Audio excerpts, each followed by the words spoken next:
Full swing. I'm joined by Chief Park Ranger Susan Cook. Hey Vince, how are you? Great, Susan. Thanks for joining me today. Please tell us about this amazing place and what's going on behind us. Well, we are at Homestead National Monument of America. We are a national park site dedicated to telling the story of homesteading. 30 states, 4 million people, 10% of the United States was homesteaded. The head of a household, anybody could own land as long as you could be a U.S. citizen. You got 160 acres. It's how we settled the West. We built our democracy, we built our economy, settling the West through this law. That is just so interesting. Now, I understand the Mayan calendar followed the solar eclipse calendar closely. Is that correct? It did. The ancient Mayan used several different calendars to organize their secular and spiritual lives.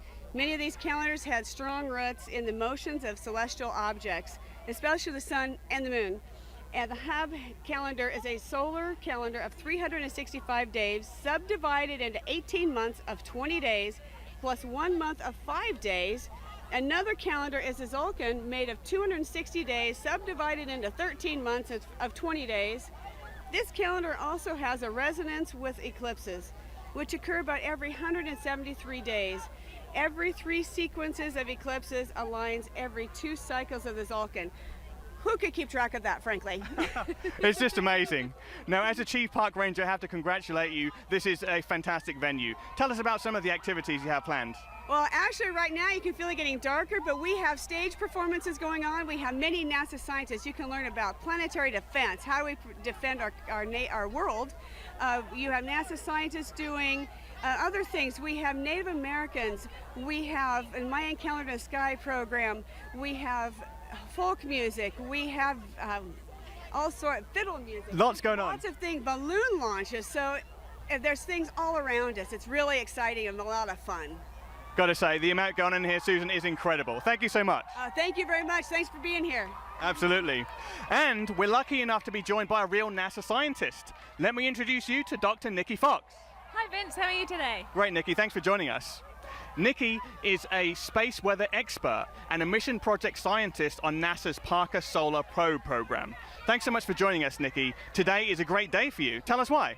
Well, today I'm really excited. This is my first ever solar eclipse, and it's the only chance that we can see the corona with our naked eye. And I'm particularly excited because I'm working on NASA's Parker Solar Probe mission, and we are going to fly into the corona. So if the clouds part here, you'll be able to see where our mission is flying. That's just incredible. Now, how close will you get to the sun? We will get to within 4 million miles, and I know that doesn't sound terribly close, but if I put the Earth and the sun apart on a football field, then we would be at the 4-yard line.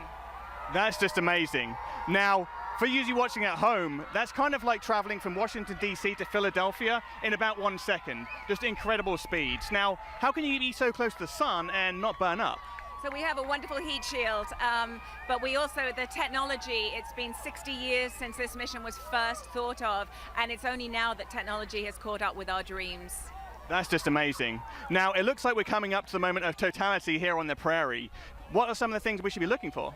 So if it clears, you should see a beautiful corona, and that it looks like a pearly, hazy crown around the sun. And in fact, it's called a corona because that's Latin for crown. And then as it's going beautifully dark here, it's becoming twilight. You hear everyone going crazy here. You should be able to start seeing stars, and we can actually see 4 planets. This time you should see Jupiter, Mercury, Mars, and Venus all in this night sky during the day. So it's just an amazing, amazing experience.